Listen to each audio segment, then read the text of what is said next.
Bonjour et bienvenue sur la chaîne Passion Rides. Aujourd'hui, je vais vous faire la prise en main de la Street Triple RS 2021. Premièrement, quand vous achetez une moto neuve, il va falloir faire un rodage. Le rodage, il commence par les pneus. Donc ici, vous voyez, vous avez une couche brillante, ça s'appelle de la paraffine. Et sur des pneus Super Corsa comme ceux-ci, il va falloir faire très attention en sortant de la concession. Donc il va falloir mettre de l'angle très progressivement de la gauche comme vers la droite, vraiment pour enlever toute cette couche-là, à l'avant comme à l'arrière. Ensuite, il va falloir roder les freins. Donc ça passe par le frein avant, il va falloir faire des petits à-coups comme ceci. Ne surtout pas freiner brusquement et ne surtout pas rester longuement appuyé sur le levier, sinon ça risquerait de glacer les plaquettes et elles ne freineront plus. Idem pour la pédale de frein, vraiment mettre des tout petits à-coups, surtout pas freiner brusquement et ne pas rester le pied sur la pédale de frein.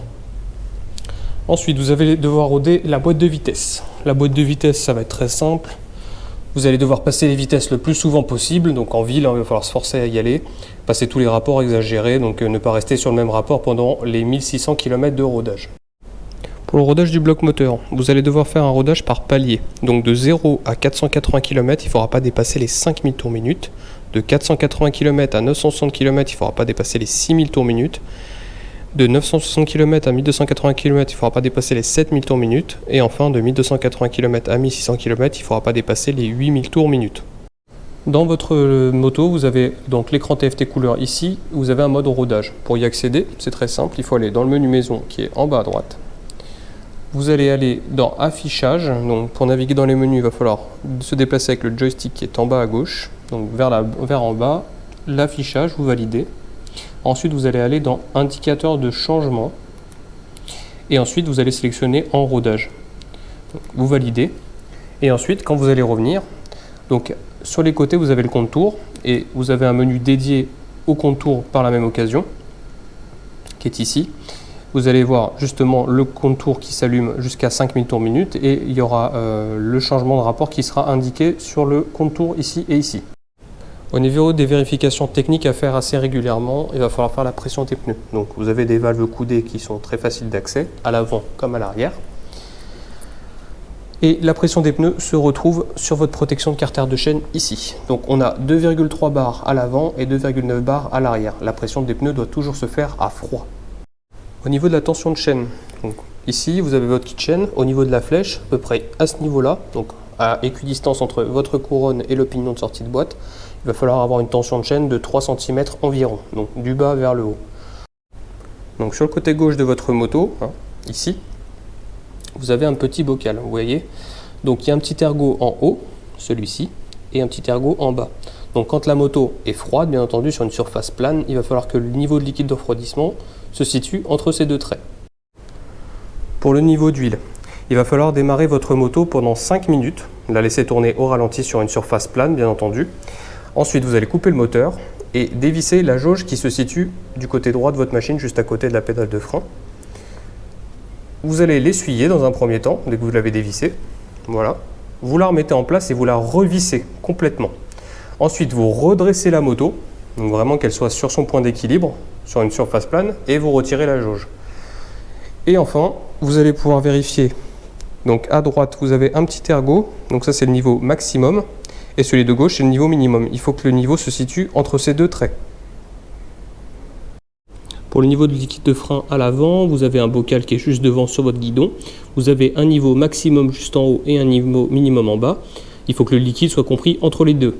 Donc ça donne aussi une bonne indication sur l'usure de vos plaquettes de frein. Si c'est au max, ça veut dire que les plaquettes sont en très bon état. Et si ça se dirige vers le minimum, soit vos plaquettes soient usées.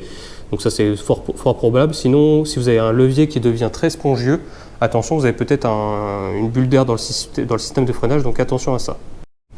Pareil pour le bocal de liquide de frein à l'arrière, vous avez un niveau upper et lower, le maximum et le minimum, il faut que ça soit compris entre les deux. Et ça vous donne aussi une bonne indication sur l'usure des plaquettes. Si c'est en dessous du mini, les plaquettes sont à changer aussi. Ou si ça devient très mou au niveau de la pédale de frein, vous avez peut-être une bulle d'air dans le circuit. Pareil, il faudra contacter votre concessionnaire pour faire une purge du système de freinage. Voici la clé de la Street Triple RS. Donc ici, vous avez, ça c'est le double des clés, et vous avez une petite plaque métallique avec un 4 chiffres, donc 22, 21 ici. Cette plaque, elle sert en cas de perte de la clé principale. On peut refaire une clé directement avec la bonne empreinte, comme ceci. Ça vous évite aussi de rechanger le groupe sérieux ou le contacteur à clé de votre machine. Donc vraiment incarder précieusement. Avec cette clé justement, vous allez pouvoir mettre le contact en tournant vers la droite, couper le contact au milieu, verrouiller le Neyman bien entendu vers la gauche, vous allez tourner le guidon complètement à gauche et vous allez tourner la clé. Donc comme ceci, et vous tournez complètement à gauche. Donc vous voyez ici, on est sur la position du cadenas. Mais juste en dessous, vous avez une position parking. Avec la position de parking, justement, vous allez la tourner jusqu'au bout et elle sert à garer votre moto dans des endroits non éclairés sans que faire tourner le moteur ou laisser toutes les lumières principales allumées. Donc du coup, ça allume le feu à l'avant, le feu de stop et l'éclairage de plaque.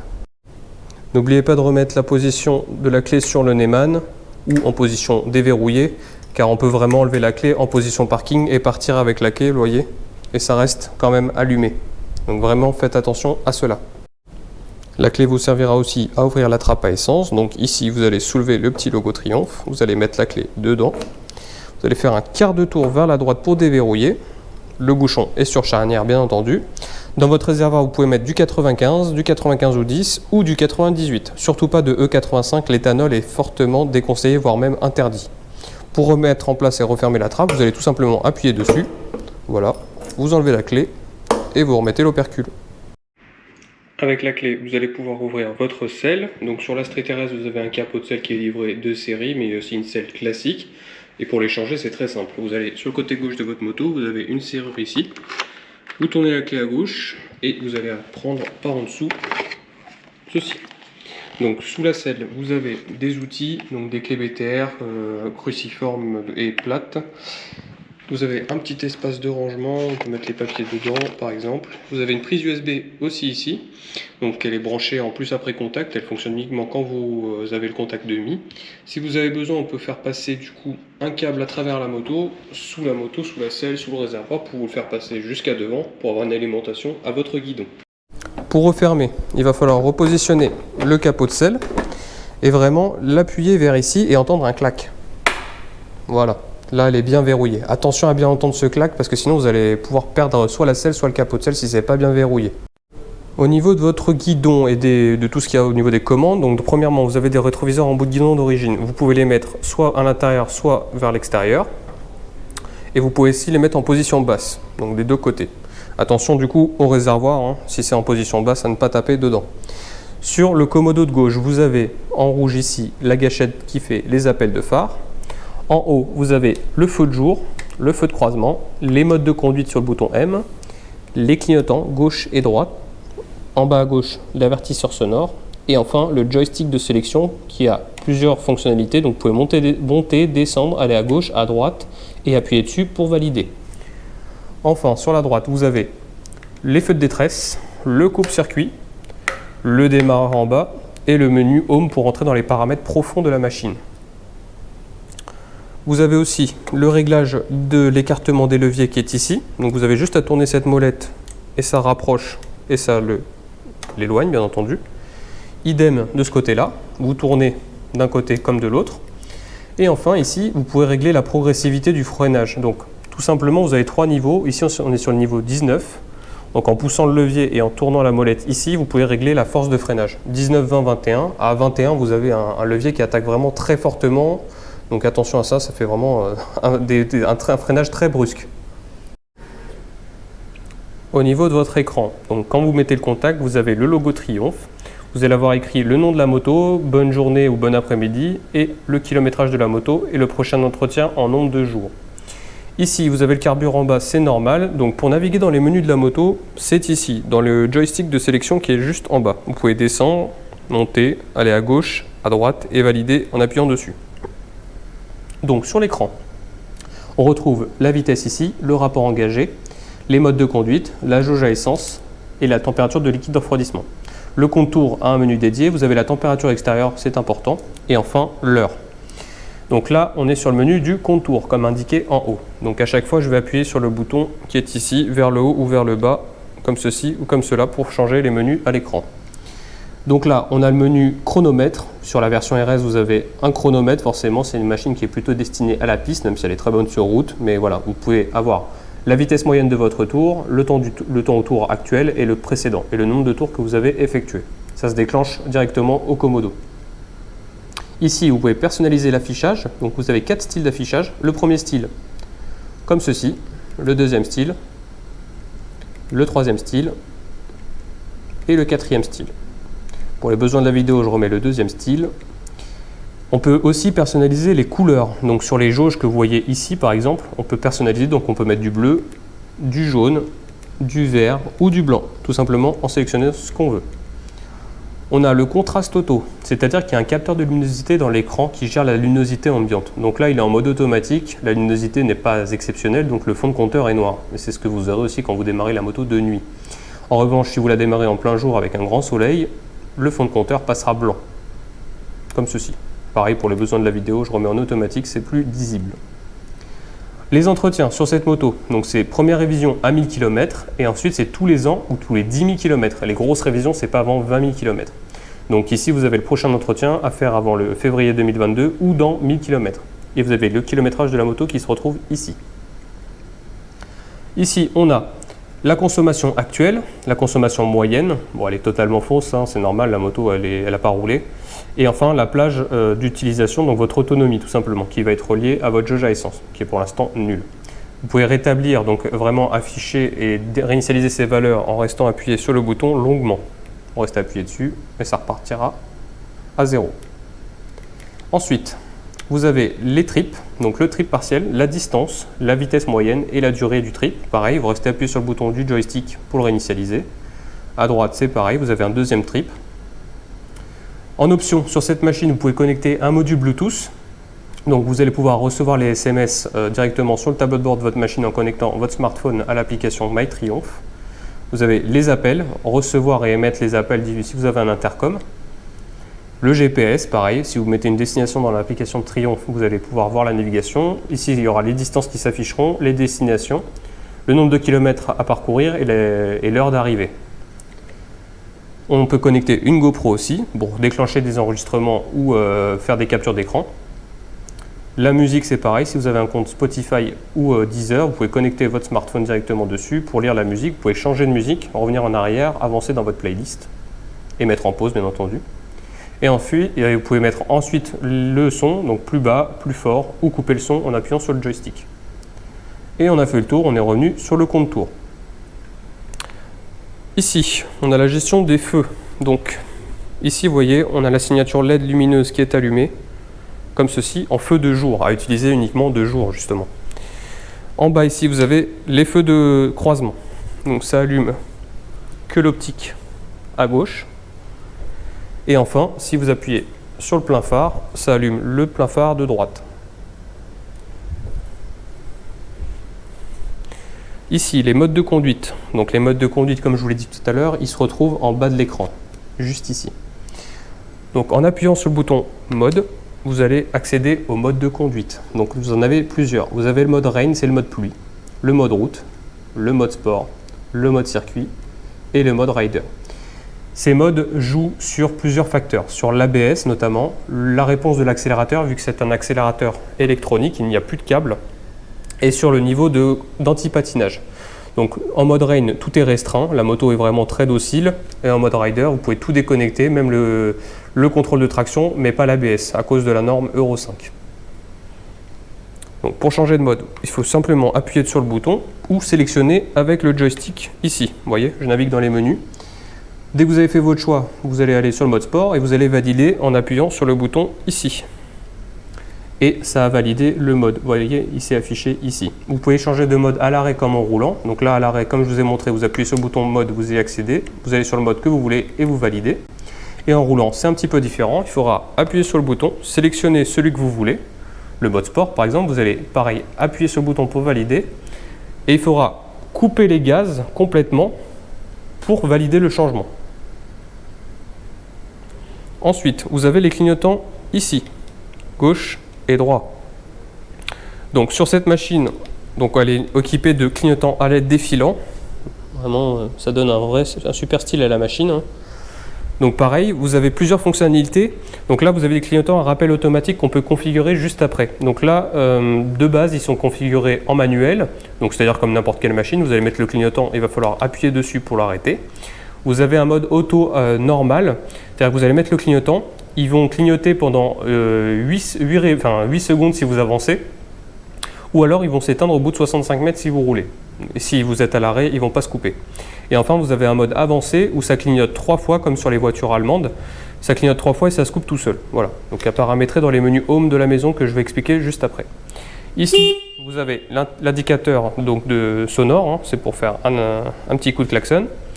Le joystick, j'en ai déjà parlé. Les feux de détresse ici. Je remontre quand même ce que ça donne.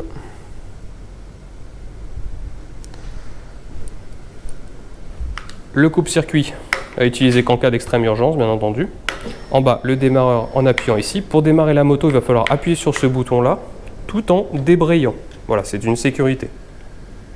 Et enfin, le menu Home que je vais vous expliquer tout de suite. Donc en appuyant dessus, vous allez pouvoir paramétrer tous les paramètres de la machine, justement. Donc là, on a les Riding Modes, donc c'est les modes de conduite. Donc là, on a le mode Rider, vous voyez, on peut paramétrer l'ABS, on peut le mettre en mode Track, c'est-à-dire qu'il va se déconnecter partiellement sur le train arrière. La map, on peut mettre ce qu'on veut, donc Rain, Road ou Sport. Le Traction Control, on peut le mettre en Rain, Road, Sport, Track et en Off. Ça change le niveau d'assistance à chaque fois du contrôle de traction. Si vous avez un doute sur le paramétrage initial, vous appuyez sur Réinitialiser tout et ça remettra tout par défaut.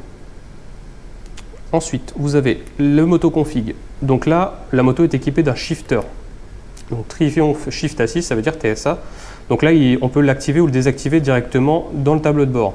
Le shifter est d'origine et il fonctionne très simplement, c'est-à-dire que vous allez accélérer et taper dans votre sélecteur directement sans toucher à l'embrayage. Vous n'avez plus besoin de débrayer, à part pour la première, pour s'arrêter, pour démarrer.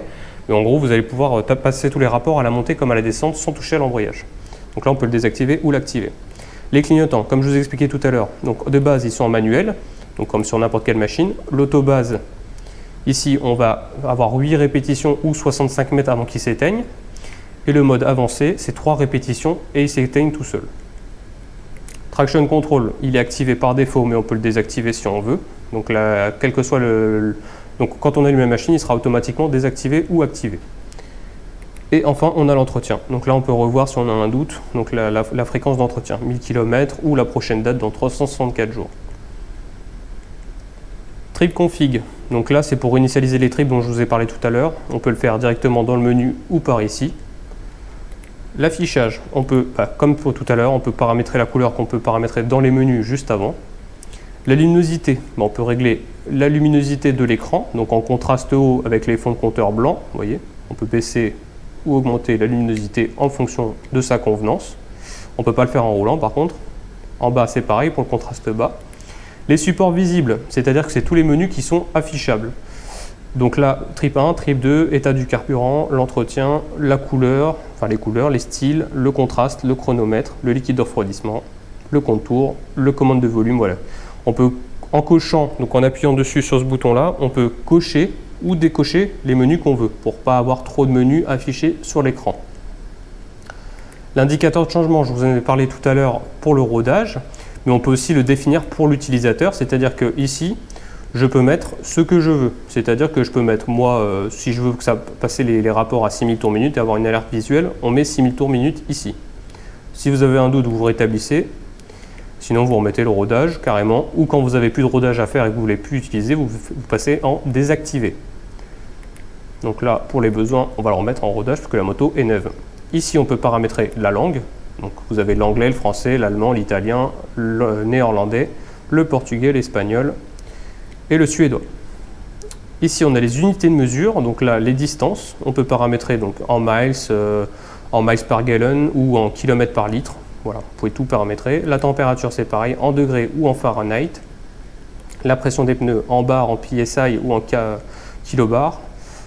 Ensuite, on a l'horloge. On peut paramétrer l'heure, bien entendu, parce que la moto ne le fait pas toute seule quand il y a des changements d'horaire en été ou en hiver. La date du jour, c'est pareil. On peut paramétrer comme on veut. Et on a fait le tour pour l'affichage. Le module Bluetooth, donc si vous voulez connecter votre smartphone, c'est en option. Donc c'est par ici qu'il faudra le connecter. Donc directement, ça c'est pareil sur toutes les machines. Le chronomètre, vous voyez, vous pouvez mettre démarrer la session, les évaluations et effacer toutes les données. Et enfin, vous pouvez réinitialiser toutes les données de la machine si vous avez un doute. Pour quitter ce menu, il suffit d'appuyer sur le bouton Home et vous revenez sur l'écran principal.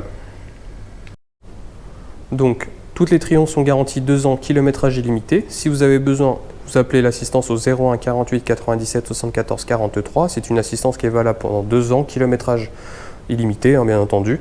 Donc si vous avez besoin pour vous, les passagers, les équipements, voilà, tout est pris en charge et c'est gratuit. Vraiment, n'hésitez pas si vous avez besoin.